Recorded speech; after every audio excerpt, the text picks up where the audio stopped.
Ги гледате вестите на Сител. Во студиото со вас, Валентин Николовски. Почитувани гледачи, добро вечер. Вечерен преглед на најважните вести и теми на денот. Новорочиште за обвинетиот сопруг на Ивана кој извршил самоубиство фрлајќи се од терасата на домот заедно со својата ќерка. Денеска сведочеше Мартин Саздов кој бил со жртвата и обвинетиот Јовановски на денот на трагичниот настан. Полицијата им сугерирала на Ивана и Стојанче сами да си го решат проблемот на денот кога таа се самоуби, а неколку часа претходно го пријавила дека ја тепа. Но дента го пријавила уште еднаш, а полицајците ја кажале дека повторно пријавување може да резултира со кривична одговорност за лажна пријава. Денеска сведочеше Мартин Саздов, кој бил со жртвата и обвинетиот Јовановски на 2 март на сите локации каде тој ја тепал, но и кога таа се фрли од 6 кат заедно со нејзината ќерка. Ивана повикала полиција пред кривичниот суд, каде сите тројца биле заедно, по неколку часовно тепање од нејзиниот сопруг, но и закани по нејзиниот живот. Имаше многу навреди додека да дојде полицијата. Кога дојдоа ја тргна Ивана настрана, разговараа со неа. Потоа го тргна и Стојанче, разговара и со него. Полицајците им ги вратија личните карти и им рекоа на двајцата, решете си го проблемот, сведочеше Саздов. Тој ги одвел Ивана и обвинетиот до нивниот стан, таа да се спакува. Дури ја чекале со Јовановски доле, таа скокнала со нејзиното дете од 6-тиот кат.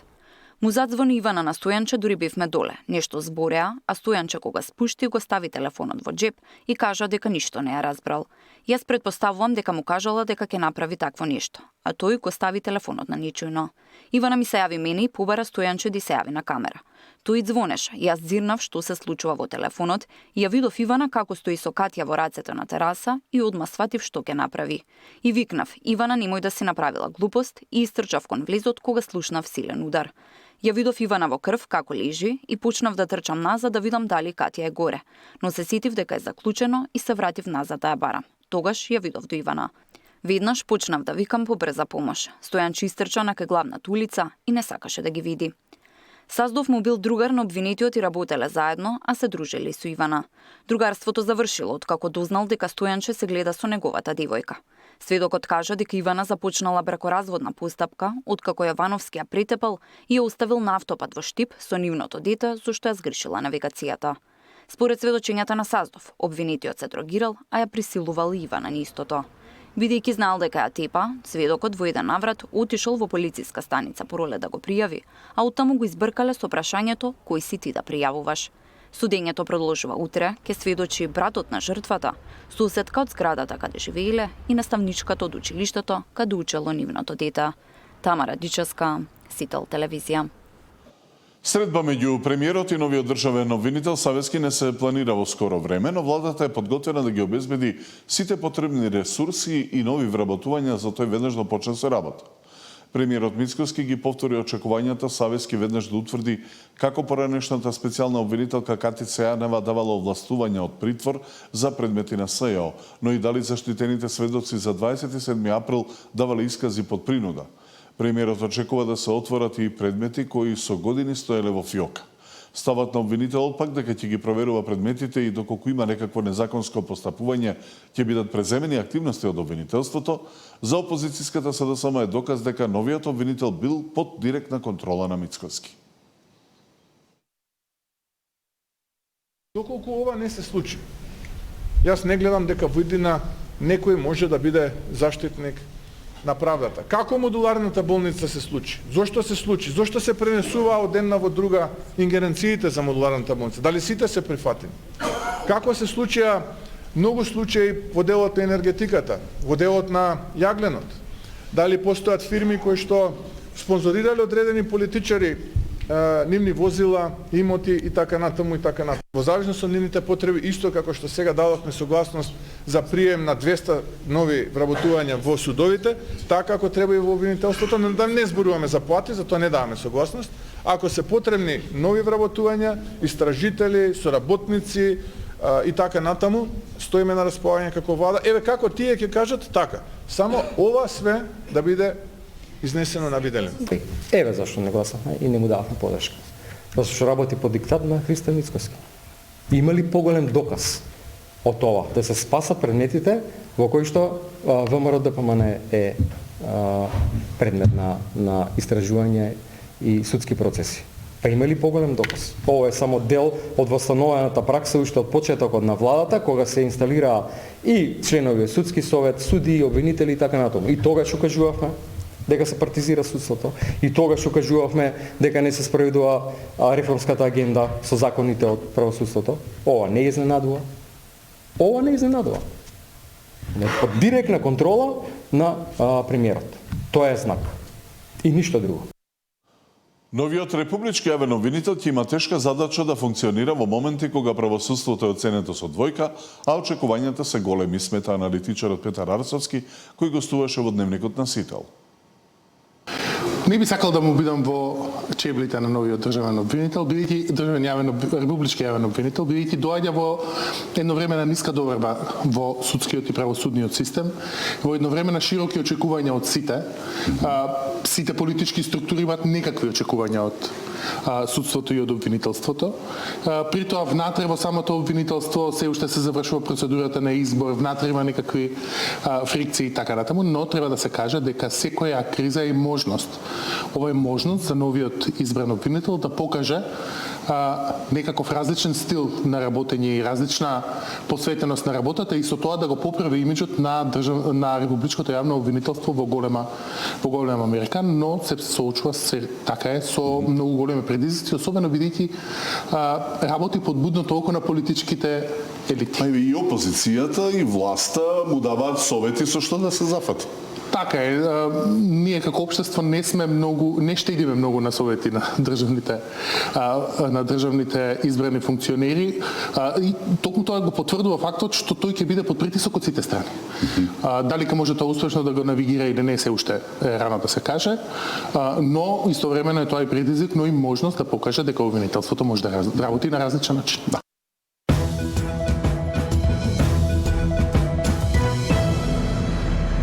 Опозицијата ќе ги известува членките на Унијата дека македонската влада системски ги блокира европските интеграции. За Филипче неговата партија го зачувала јазикот и идентитетот, а бугари во уставот е остварување на националните интереси. Премиерот пак и денеска повтори дека Македонија нема гаранции дека Бугарија нема да поставува нови услови. Опозицијата со писмо ќе ги известува земјите од Европската Унија дека македонската влада системски ги блокирала европските интеграции. Опозицијскиот лидер ги отфрла обвинувањата за предавство на македонските национални интереси, коментирајќи дека неговата партија го зачувала јазикот и идентитетот, а внесувањето на бугарите во уставот го нарече остварување на националните интереси. Внесувањето на малцинствата во уставот не е само внесување на бугарите, има и други малцинства кои што треба да се внесат во уставот. И затоа, со тој чекор, што не представува никаков ризик за нашиот национален идентитет, за нашата култура, за нашиот јазик, а тоа се уставните измени. Ние ги остваруваме националните интереси, долгорочно членство во Европската Унија. Тој сака да ги држи како заложници идните генерации, децата, сите граѓани. Зошто? За да без контрола преку тендерите прават грабеж на народните пари. Премиерот и денеска повтори дека Македонија нема гаранции дека Бугарија нема да поставува нови услови. Сите во светот треба да знаат, и македонските граѓани, дека таа работа без ВМРО ДПМН не иде. Таа работа без ВМРО ДПМН не бива. А ВМРО ДПМН нема да влезе во било каква авантура се додека нема јасен крај, прво, и второ, се додека не биде гарантирани човековите права на македонската заедница кај нашиот источен сосед. Нема да се поместиме нити милиметар, ќе чекаме. Ако не ние, ќе го пренесеме на тоа на тие кои што нас ќе не следат. Ако и тие не успеат, и тие што нив ќе ги следат. Македонскиот идентитет нема простор повеќе да биде распродаван. Македонија има речиси блокиран интегративен процес откако претходната влада на СДСМ и ДУИ прифати внесување на бугарите во уставот, иако за тоа немаше поддршка од 2/3 од пратениците. Ваквата одлука ја плати со еден од најлошите изборни резултати. Поддршка за уставни измени нема ниту денеска, а условот останува главна пречка на патот до Брисел. Александар Спасовски, Сител телевизија. Предлог законите за високото образование се поставени на ЕНЕР. Дали се прифатливи за универзитетите и каков е ставот по прифатените измени, во живо ја прашува Миријана Давидовска. Делот она академска фела која што ние ја контактиравме смета дека она што било суштински натаму недостасува во Законот за високо образование, тоа е кадровската и финансиската автономија, како и условите за нивната научна работа. Оценуваат дека овие измени кои што се веќе направени и прикачени на ЕНЕР се согласно забелишките кои што ги упатиле од универзитетите до Министерството за образование и наука, но и натаму недостасуваат некои технички работи кои што ќе треба да се доурадат, а кои што велат дека не се помалку важни. Во продолжение, еве го целосниот извештај. Текстот на Законот за високо образование е подобрен, но суштински промени нема, оценува дел од академската фела. Главниот проблем и натаму е недовербата меѓу универзитетите и државата. Според нив намалувањето на бројот на членови делегирани од владата во одборите не било од пресудно значење, бидејќи универзитетите и натаму се без кадровска и финансиска автономија. Нема промени во финансиската автономија, нема промени во кадровската автономија, начинот на управување, тие остануваат во голема мера исти. Затоа јас постојано повторувам дека и да е најдобар законот и како напишан текст, без не може суштинско влијае на системот додека не се исполнат и не се останат сите оние системски слабости кои ќе го спречуваат неговото функционирање. И некои забелешки кои што оставаме простор уште малце да се додискутираат со академската заедница и дека ќе се најди споразум од двете страни за некои од дополнителните забелешки кои што ги има академската заедница да бидат прифатени од страна на Министерството за образование и наука. Околу критериумите за избор, за професори, околу академската слобода, мислам околу академската автономија на универзитетите, зборувам за сите универзитети, и некои технички прашања кои што се можеби од техничка природа кога би се читале, но би оставале во понатаму не можам да речам последици, но некои факултети кои што се мали единици не би можеле да функционираат во смисла на управување и менеджмент на деканските управи и деканите. Една од најдискутираните точки од законот беа критериумите за научни трудови во меѓународните бази како Scopus и Web of Science.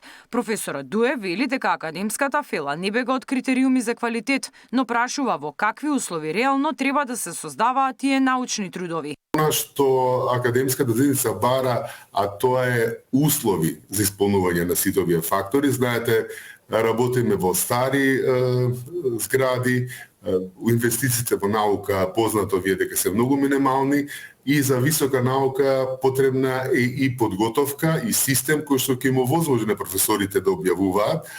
За мене е позитивно да се бара, иако во развиените земји и во европските земји овие критериуми не се ставени во законот, туку се ставени во статутите на универзитетите. УКИМ подготвува допис по последните измени прикачени на ЕНЕР. Законот ќе биде најавен увид уште неколку дена. Доколку во меѓувреме пристигнат драстични забелешки, министерката Јаневска најави дека тие ќе бидат разгледани пред предлогот да влезе во финална владина процедура. Миријана Давидовска, Сител.